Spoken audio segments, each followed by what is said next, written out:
शुरू करने वाले जो कि है फोल्ड और फॉल्ट। आज हम फॉल्ट के बारे में बात करेंगे। फॉल्ट में हम जानेंगे उसके बेसिक टर्म्स, उसके डिफिनीशन, उसकी ज्योमेट्री, उसके टाइप्स, इन सारी 4 पॉइंट पे हम बात करेंगे। और अब हम स्टार्ट करते हैं अपना यूनिट जो कि है फॉल्ट। फॉल्ट में हम जानेंगे उसके बेसिक टर्म। टर्म पे पहला हमारा टर्म है वो है स्ट्रेस। स्ट्रेस होता क्या है? इसमें लिखा है stress is a force applied to a given area of rock. मान लेते हैं कि ये रॉक है, इस पे हम जितना फोर्स अप्लाई करेंगे, फोर्स अप्लाई किए वो हमारा स्ट्रेस हो गया। स्ट्रेस मीन्स कि इसमें जितना फोर्स हम अप्लाई किए गिवन एरिया ऑफ रॉक पे वो हमारा स्ट्रेस हो गया। और स्ट्रेस से और स्ट्रेन जो है, strain is the manifestation of stress, यानी कि जितना ज़्यादा स्ट्रेस लगाने से जो इसमें चेंज आया लेंथ, ब्रेथ, हाइट में ये कम हुआ, बढ़ा, वो हमारा स्ट्रेन होगा। और जितना ज़्यादा हम स्ट्रेस लगाएंगे उतना ज़्यादा हमारा स्ट्रेन होगा। मान लीजिए अगर इस पर फोर्स हम ज़्यादा लगाएंगे तो इसका जो लेंथ, ब्रेथ और हाइट है वो चेंज होगा ज़्यादा, और जितना कम स्ट्रेस लगाएंगे उतना कम हमारा स्ट्रेन में चेंज होगा। तो हम कह सकते हैं strain is directly proportional to the stress.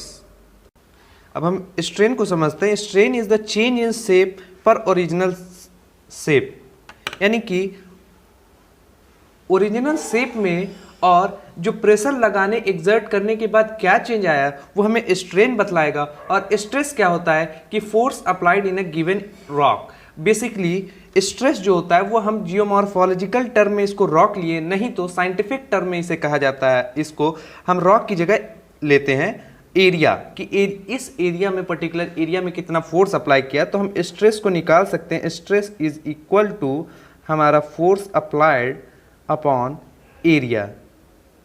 किसी क्षेत्र में कितना फोर्स अप्लाई किया गया है वो हमारा स्ट्रेस हो जाएगा। क्रस्ट पे हमेशा स्ट्रेस और स्ट्रेन लगा करते हैं, इस वजह से ये दो बेसिक टर्म हमें जानना जरूरी है। ये दो टर्म हमारे कंसेप्ट को बिल्डअप करने में मदद करेगा। साइंस में हम स्ट्रेस को सिग्मा से डिनोट करते हैं, सिग्मा इसका सिंबल है। स्ट्रेन को भी हम दो भागों में बांट सकते हैं, एक होता है डायलेशन और दूसरा होता है हमारा डिस्टॉर्शन।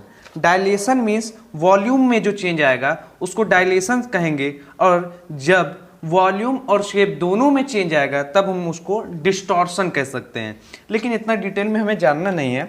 अब हम चलते हैं कौन कौन से फैक्टर प्रभावित करते हैं हमारे स्ट्रेस को।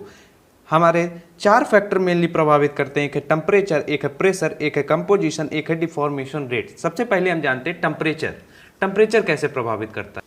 आप लोहार को देखे होंगे। लोहार जब लोहे को आकार देता है तो वह उसको पहले गर्म करता है, तभी वह आकार देने में सक्षम हो पाता है। ठीक उसी प्रकार रॉक में है। रॉक जब गर्म अवस्था में होगी तो वहाँ स्ट्रेस और स्ट्रेन, अगर हम थोड़ा सा भी स्ट्रेस लगाएंगे तो स्ट्रेन ज़्यादा देखने को मिलेगा। और यदि हम जो रॉक गर्म ना हो, जिसका टेम्परेचर बहुत कोल्ड हो, उस पर अगर ज़्यादा स्ट्रेस लगाएंगे तब भी हमें स्ट्रेन कम देखने को मिलेगा। तो ये एक पहला फैक्टर है जो डिटरमाइन करता है स्ट्रेस और स्ट्रेन को।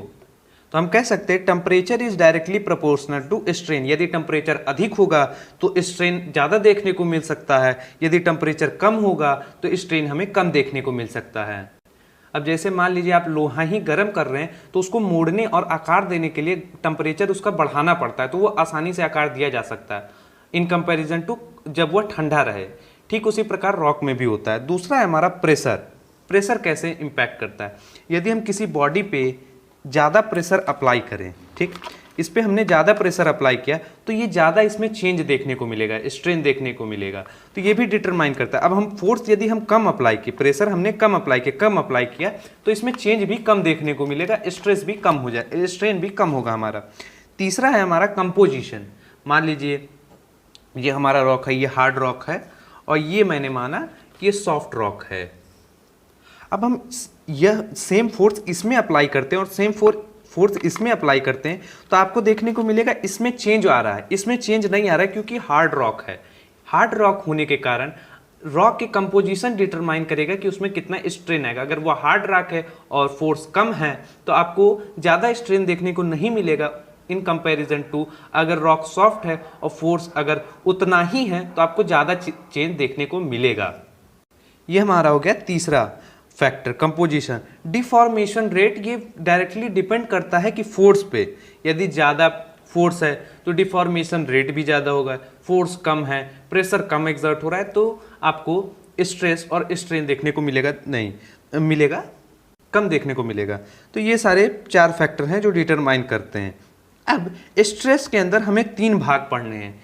यह 3 भाग हमें आगे के फॉल्ट के टाइप को समझने में मदद करेंगे कि कैसे हो रहा है। स्ट्रेस के मेनली 3 भाग बतलाए गए हैं, जिसमें नंबर 1 है हमारा टेंशनल, और इसको हम एक्सटेंशनल फोर्स भी कहते हैं, दूसरा है कंप्रेशनल और तीसरा है शियर। ये 3 बहुत ही इंपॉर्टेंट है, यही हमें मदद करेगा टाइप्स ऑफ फोल्ड को समझने के लिए। अब हम एक एक करके समझते हैं। टेंशनल फोर्स क्या होता है? टेंशन मतलब कि दरार आना दो लोगों में। टेंशन ये हम नॉर्मल भाषा में देखते हैं, टेंशन मीन्स दरार आना। ठीक उसी प्रकार जब फोर्स, ये हमारा फोर्स को शो कर रहा है, जब फोर्स अपोजिट डायरेक्शन में है, ये मान लीजिए एक रॉक है, हमने दोनों तरफ से खींचा तो खींचने पे बीच में दरार आएगा। जब फोर्स दोनों अलग अलग अपोजिट डायरेक्शन में लगेगा तब उसको हम टेंशनल स्ट्रेस कहेंगे। मान लीजिए एक तरफ से इधर से मैंने खींचा, एक तरफ से ये, अपोजिट डायरेक्शन में जब फोर्स लगेगा तब उसको हम टेंशनल स्ट्रेस कहेंगे। वहीं जब सेम डायरेक्शन में फोर्स लगेगा तब उसको हम कंप्रेशनल फोर्स कहेंगे। और जब दो rock body slide past each other हो जाए, यानी कि खिसक जाए ऐसे, ना तो दूर जाए और ना पास आए, केवल ऐसे खिसक जाए, ये देखिए, जब ऐसा मूवमेंट होगा तब आपको उसको शेयर स्ट्रेस कहेंगे। जब ऐसा मूवमेंट होगा, अपोजिट डायरेक्शन में फोर्स लगेगा तो टेंशनल, और सेम डायरेक्शन में फोर्स लगेगा तो कंप्रेशनल। वहीं पे जब दोनों स्लाइड पास्ट ईच अदर हो जाए, ऐसे ऐसे मूवमेंट देखने को मिलेगा तो उसको हम कह देंगे शेयर स्ट्रेस। ये 3 स्ट्रेस हमें बहुत काम आने वाले हैं टाइप्स को समझने के लिए। अब हम आते हैं इसके जियोमेट्री पे। फॉल्ट के क्या क्या पार्ट्स होते हैं, जियोमेट्री। फॉल्ट ज्योमेट्री को पढ़ने से पहले हम ये 2 टर्म समझ लें। एक है इलास्टिक डिफॉर्मेशन, एक होता है डक्टाइल डिफॉर्मेशन। इसको हम वाई एक्सिस पे दिखाएं स्ट्रेस को और एक्स एक्सिस पे दिखाएं स्ट्रेन को। ये 2 टर्म अगर इलास्टिक डिफॉर्मेशन और डक्टाइल डिफॉर्मेशन समझ में आ जाए तो हम आगे बढ़ सकते हैं। पहला है हमारा इलास्टिक डिफॉर्मेशन। ये समझ लीजिए एक सीख है। इलास्टिक डिफॉर्मेशन मीन्स ऐसा डिफॉर्मेशन जिसमें इतना डिफॉर्मेशन किया जाए कि वो अपने प्रेजेंट स्टेज में आ जाए। जैसे हमने दोनों तरफ से फोर्स अप्लाई किया, अब हम इसको छोड़ दें तो ये प्रेजेंट स्टेज में अपने ओरिजिनल पोजीशन पे आ जाएगा। ये देखिए, ये आ गया ओरिजिनल पोजीशन पे। यदि हम स्ट्रेस अगर बढ़ा देते हैं और स्ट्रेंथ ज़्यादा लगाने लगते हैं तो क्या होगा कि ये अपने ओरिजिनल पोजीशन से हट के उसका थोड़ा सा चेंज आएगा। और जब और स्ट्रेस लगा देते हैं, हमने लगाया स्ट्रेस और देखिए ये टूट जाएगा, तब इसको फ्रैक्चर कहेंगे। ये हमें 3 चीज़ देखने को मिलेंगी रॉक में, इलास्टिक डिफॉर्मेशन और डक्टाइल डिफॉर्मेशन। ये जब हम आगे पढ़ेंगे तब ये हमें मददगार साबित होगा। अब हम चलते हैं फॉल्ट ज्योमेट्री पर। इसके कौन कौन से हिस्से होते हैं और ये कैसे मूव करता है ये हम जानेंगे इसमें ज्योमेट्री में। यानी इसके कौन कौन से हिस्से हैं बेसिकली।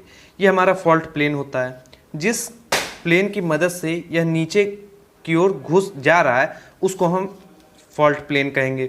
फॉल्ट प्लेन के ऊपर वाला हिस्सा जो होगा वो हैंगिंग ब्लॉक होगा, और जो फॉल्ट प्लेन के नीचे वाला हिस्सा होगा वो आपका फुटबॉल होगा। फुट यानी कि नीचे, पैर यानी नीचे, और हैंगिंग मतलब ऊपर की ओर होगा तो उसे फॉल्ट प्लेन के ऊपर होगा तो उसे हैंगिंग वॉल कहेंगे। फॉल्ट प्लेन के नीचे होगा तो उसको हम कहेंगे फुटबॉल। अब हमारे पास एक आता है डिप और एक होता है डिप, मतलब कि हॉरिजॉन्टल मूवमेंट से जो एंगल बना ये हमें बतलाता है। ये देखिए अभी दोनों सरफेस सेम था, अब हॉरिजॉन्टल जब इसका मूवमेंट होगा, हॉरिजॉन्टल मीन्स कि ऐसे होके ऐसे, तो उसके हॉरिजॉन्टल ऐसे ऐसे होता है।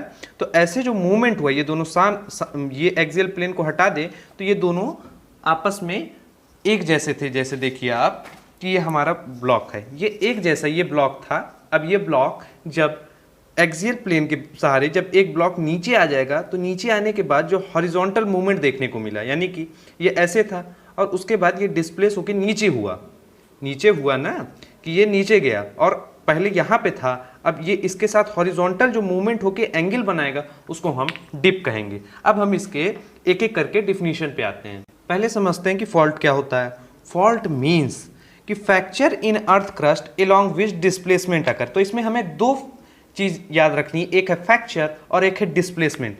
ये है पहले कंप्रेशनल फोर्स के कारण टेंशनल फोर्स और कंप्रेशनल फोर्स के कारण फ्रैक्चर यानी दरार उत्पन्न होगा। दरार के साथ जो डिस्प्लेसमेंट हुआ उसी को हम फॉल्ट कहेंगे। दरार के साथ डिस्प्लेसमेंट, इसको हम फॉल्ट कहेंगे। दरार के साथ मूवमेंट फॉल्ट कहेंगे। और जो डिस्प्लेसमेंट है वो डिपेंड करेगा फ्रैक्चर कैसा है। फ्रैक्चर बड़ा होगा डिस्प्लेसमेंट ज़्यादा होगा, फ्रैक्चर कम डिस्प्लेसमेंट कम। अब हमने हैंगिंग वॉल को उससे मॉडल के सहायता से समझा था। अब जानते हैं हैंगिंग वॉल होता क्या है। It is the fault block और rock body above fault plane. Fault plane के ऊपर वाला हिस्सा जो होगा वो हैंगिंग वॉल होगा, और वहीं फॉल्ट प्लेन के नीचे वाला जो हिस्सा होगा वो हमारा हो जाएगा फुटवॉल। तो footwall, the fault block below the fault plane is recognise as footwall. अब हम जानते हैं फॉल्ट प्लेन क्या होता है। Fault plane is the surface along which movement takes place. किस सरफेस पे मूवमेंट हो रहा है, हमने कहा ऐसे था, ऐसे हो गया, ऐसे नीचे की ओर चला गया, तो उस सरफेस, ये सरफेस है ना जहाँ से टच कर, ये सरफेस के अलोंग जिसके मूवमेंट हो रहा है उसको हम फॉल्ट प्लेन कहेंगे। फॉल्ट बेसिकली हमारे कुछ 3 प्रकार के होते हैं। एक होता है डिप स्लिप फॉल्ट, एक होता है स्ट्राइक स्लिप फॉल्ट, एक होता है ऑब्लिक स्लिप फॉल्ट। एक एक करके हम पहले समझ लेते हैं कि डिप स्लिप में क्या होता है। डिप स्लिप में हमारा वर्टिकल मूवमेंट होता है, यानी कि या तो ब्लॉक ऊपर जाएगा या तो नीचे जाएगा, वर्टिकल यानी ऐसे ऐसे का मूवमेंट। और स्ट्राइक स्लिप में क्या होगा, हॉरिजॉन्टल मूवमेंट होगा, ऐसे ऐसे मूवमेंट होगा।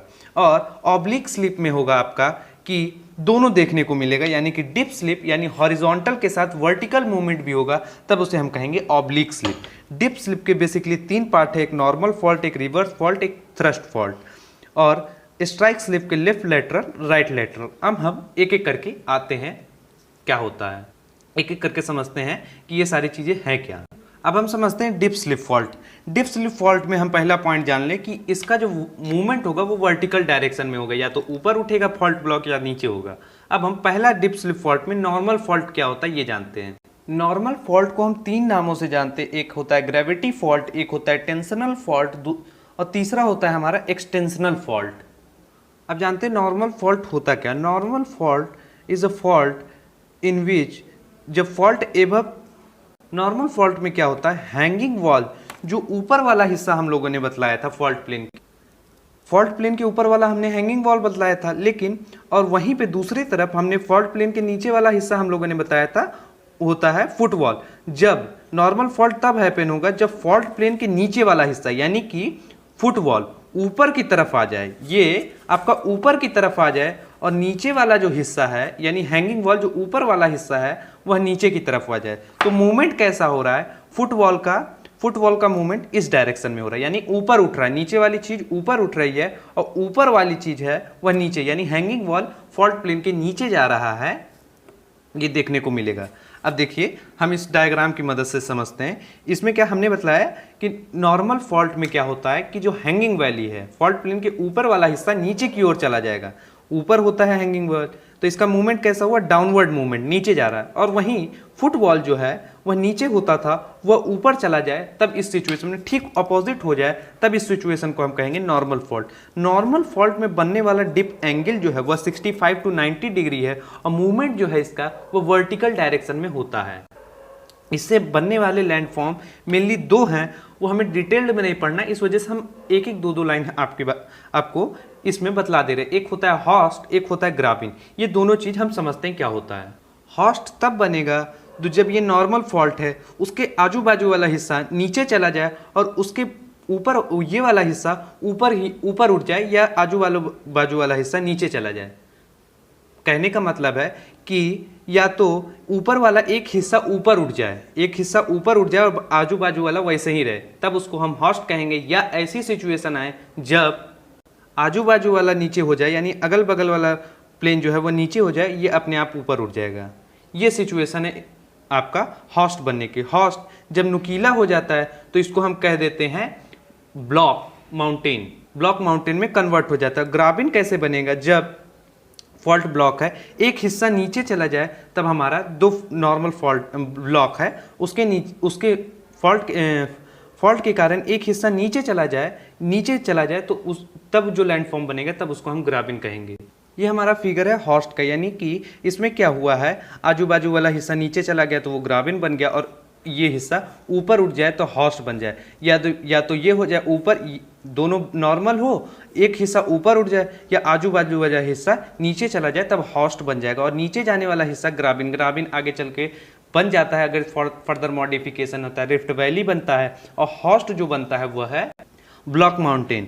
अब जानते हैं कि नॉर्मल फॉल्ट में बेसिकली जो मूवमेंट होता है वो वर्टिकल डायरेक्शन में ज़्यादा देखने को मिलता है, और मैक्सिमम मूवमेंट वर्टिकल होगा, मिनिमम मूवमेंट हॉरिजॉन्टल होगा। ये कुछ इसके प्रोमिनेंट फीचर्स थे। अब हम अपने दूसरे फॉल्ट की तरफ आते हैं, जो कि रिवर्स फॉल्ट। रिवर्स फॉल्ट में ठीक विपरीत इसका होता है, रिवर्स यानी उल्टा। रिवर्स फॉल्ट में क्या था, हमारा हैंगिंग वॉल जो है वह नीचे चला जाता है, फुटबॉल ऊपर। ठीक इसका उल्टा, जब हैंगिंग बॉल ऊपर चला जाए, हैंगिंग बॉल ऊपर चला जाए और फुटबॉल हमारा नीचे चला जाए, यानी प्रेजेंट स्टेज में एक्सियल प्लेन के ऊपर वाला हिस्सा ऊपर रहे और नीचे वाला हिस्सा नीचे रहे, तब उसको हम रिवर्स फॉल्ट कह सकते हैं। यानी नॉर्मल फॉल्ट का ये सीधे उल्टा है। इसमें जो मैक्सिमम स्ट्रेस जो लगेगा वो हॉरिजॉन्टली लगेगा और मिनिमम स्ट्रेस लगेगा आपका वर्टिकली लगेगा। और नॉर्मल फॉल्ट में क्या था, नॉर्मल फॉल्ट में था कि वर्टिकल स्ट्रेस ग्रेटर होगा हॉरिजॉन्टल स्ट्रेस से। अब हम ये दो डिफरेंस समझ में आया गया, नॉर्मल फॉल्ट और रिवर्स फॉल्ट। रिवर्स फॉल्ट में ठीक उल्टा है नॉर्मल फॉल्ट का। अब जब रिवर्स फॉल्ट में एंगल जो है हमारा 45 से कम हो जाएगा, तब उसको हम कहेंगे डिप एंगल। जब 45 से कम हो जाएगा ये, तब हम उसको कह देंगे आप अपना थ्रस्ट फॉल्ट। और ये तीन फॉल्ट हमने डिप स्लिप फॉल्ट में पढ़े के टाइप में तीन सब टाइप थे, जो था नॉर्मल, रिवर्स, थ्रस्ट। अब हम आते हैं strike slip fault. Strike slip fault means होता है, और जो डिप स्लिप फॉल्ट है, डिप स्लिप फॉल्ट के अंदर नॉर्मल फॉल्ट है वो अकर होगा हमारा टेंशनल फोर्स से, और वहीं पे जो रिवर्स फॉल्ट है वो थ्रस्ट फॉल्ट है वो कंप्रेशनल फोर्स से होगा। ये तीन डिफरेंस हम लोगों को समझ में आया। अब हम अपने अगले टॉपिक की तरफ बढ़ते हैं, जो कि strike slip fault. Strike slip fault होता क्या है पहले ये जानते हैं। स्ट्राइक स्लिप फॉल्ट में जो मूवमेंट होगा हमारा वो स्लाइड पास्ट ईच